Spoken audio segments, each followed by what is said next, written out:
6 a.m. Thanks for joining us. I'm Virginia Cha. Maybe you're just putting your blanket aside right now, waking up. Hey, 3 hours later than us, maybe even 4 hours later than us. Good for you, then. And as you see behind us here, La Jolla Skycam, Megan, nothing. You can't see much out there. Yeah, the marine layer is with us. It's an overcast start to our morning. But yes, as Virginia just said, yeah, you probably don't need the covers this morning. It's very mild, 58 degrees here. Sunrise officially in 8 minutes from now. And yeah, it's Monday, so it's maybe a double cup of coffee, maybe a triple cup of coffee kind of day. But it's at least the temperatures are mild. Right now, we're sitting between about 59 to 62 degrees for the coast and the valleys. And most of our coastal locations will spend most of the day in the 60s today. 68 is what we'll average this afternoon. And our inland neighborhoods about 3 to 7 degrees cooler than just yesterday at 74. I'm forecasting the highs for your neighborhood. I'll have that for you when I come back in 8 minutes. And Kalina Estrinas is a new crash that just popped up. Yeah, I've been watching this crash for you. This is on the 805 northbound right at Imperial. And it looks like initially we only had 2 lanes blocked off. Now they've extended it to 3 lanes blocked off. The 3 right lanes are off limits right now because of this motorcycle crash. Looks like that motorcyclist has to be transported to the hospital. So we're trying to get more information on his condition, his or her condition. But northbound delays here, 28-minute commute right now leaving National City as you continue toward the 5. I'm going to watch this crash for you, and I'll also let you know how your alternate on the 5 freeway looks in just a few minutes. Breaking overnight, Border Patrol officers rushing down to help several people believed to be undocumented immigrants injured after leading them on a short chase. Yeah, 10 News Breaking News Tracker was there getting all of this video. You can see some of them were pretty badly hurt. The SUV hit a guardrail, rolled over, landed in a riverbed. Agents ended up arresting everyone who was in that SUV. 10 News reporter Mary McKenzie joining us live now from Chula Vista. So, Mary, have police told you anything new about how the chase started? So we still don't know the answer to that question, Virginia, and that is the big question, is why they initially were suspicious of this vehicle in the first place. But we do have a new look at the crash scene. You can see right now where the vehicle left the road during that chase, where it was going northbound on 125, being chased when it tried to get down this access road, taking out the guardrail in the process. You can see it smashed to pieces at the edge here, and then rolling down this hill down the riverbed several hundred feet. You can't even see the vehicle, but it's down there where that yellow police caution tape is, and they're waiting for daylight to pull the vehicle back up the hill.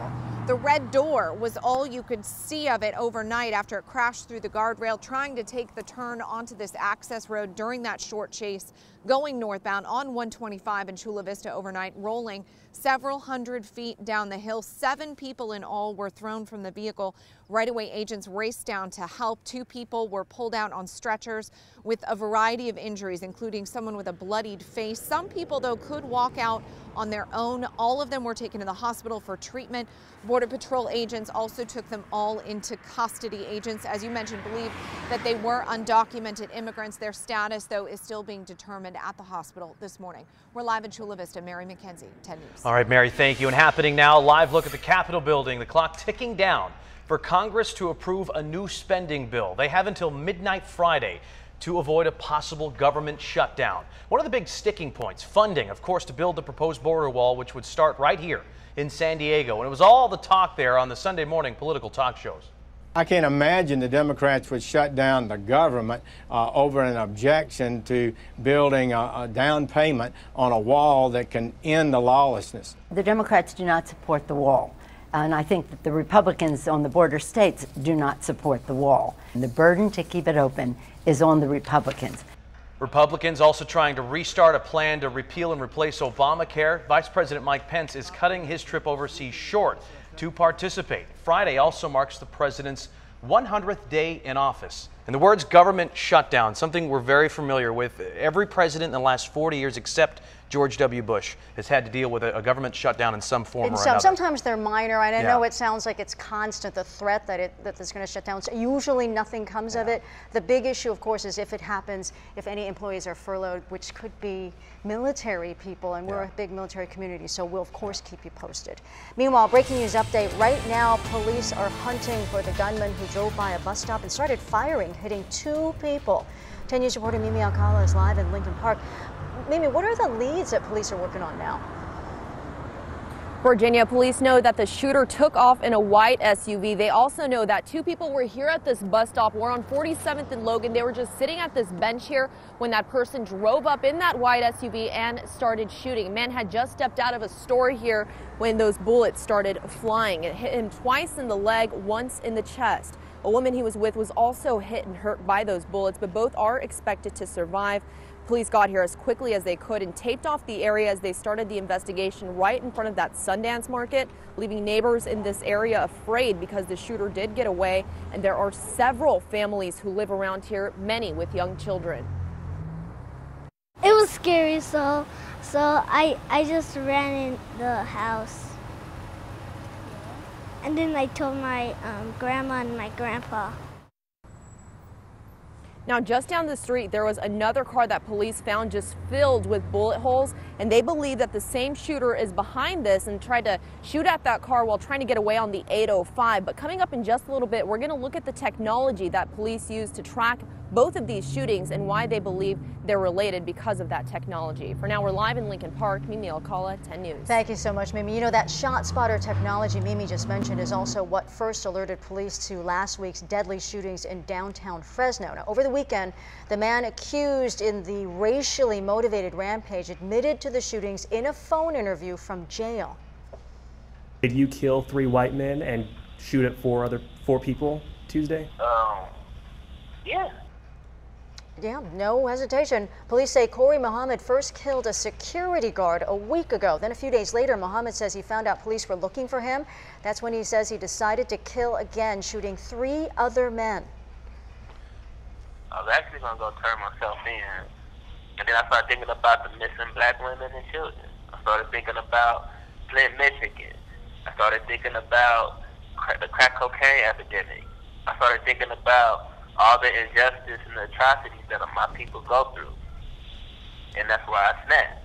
So far, Muhammad is only facing charges for the security guard's death. His attorney has requested a mental evaluation to determine if he is competent to stand trial. New developments in the rising tensions between the U.S. and North Korea. President Trump made separate phone calls last night to the leaders of Japan and China. Japan's prime minister said all 3 agreed to remain in close contact about threats from North Korea. And one of those threats hits home for us here in San Diego because that threat was to sink San Diego-based U.S. aircraft carrier Carl Vinson, which, by the way, is headed to the Korean Peninsula right now. It's participating in training exercises. But also, what we want to tell you about here is this man, because he is a teacher. His name is Tony Kim. He is detained right now in North Korea. He's teaching at a local university, and right now it is not clear why the government took him. Mel. And Jason, happening today here in the 10 News Live Center, this dental group, this children's dental clinic in Anaheim is reopening today. It was shut down in December after dozens of young patients got infections because of bacteria in the water system. Nearly 60 cases of children hospitalized between the ages of 2 and 10. Now, the clinic said they met all health requirements. The chief dental officer said today, as always, we provide them with high quality care in a comfortable, safe, child-friendly environment and do all that we can to ensure their wellness. I'm Melissa Masiha. Virginia, back to you. All right, thank you very much. New from overnight, a homeless camp in City Heights goes up in flames, and our 10 News breaking news tracker was there as this was happening. This was at 2:30. Firefighters there cutting the locks just to get in to put it out. The camp was set up on a tennis court on Orange Avenue. Now, nobody was around when the fire started, but of course some property was destroyed. New numbers also released last week say more than 9,000 people are sleeping on the streets of San Diego. That's a 5% increase from last year. Advocates say one of the reasons for the increase are skyrocketing rent prices to live in San Diego. It is 6:09, so not just cooler than this weekend today, but cooler than average. Yeah, that's right, by just a couple of degrees, but pretty typical for what, the end of April. We're starting off with those marine layer clouds. You know, we're almost getting into that May gray, so this is going to be the trend.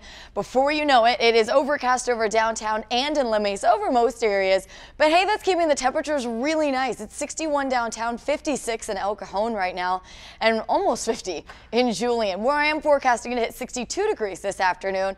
Now, most of the coastal areas will be in the 60s today, though downtown, I think you're going to hit that 70-degree mark with low to mid 70s for inland valleys, and windy this afternoon in the mountains and deserts. I'm going to pinpoint a wind advisory for parts of the county, as well as warmer weather in the days ahead when I come back in 8 minutes.